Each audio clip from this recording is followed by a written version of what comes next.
Hi ಮಕ್ಕಳೇ, ಕನ್ನಡ ಕಲಿಕೆಗೆ ಆತ್ಮೀಯವಾದಂತಹ ಸ್ವಾಗತ. ಇಂದು ನಾನು ಎಡೆಗೆ ಬಂತು ಮಳೆ ಪದ್ಯವನ್ನು ಹೇಳಿಕೊಡಲಿದ್ದೇನೆ.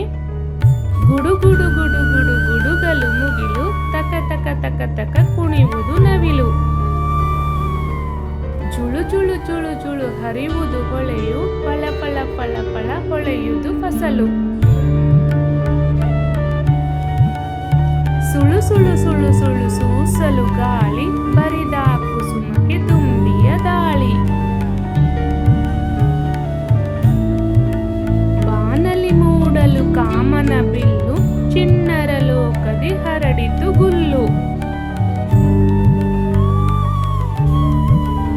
ಹೆಚ್ಚಿತು ಆಗಲೇ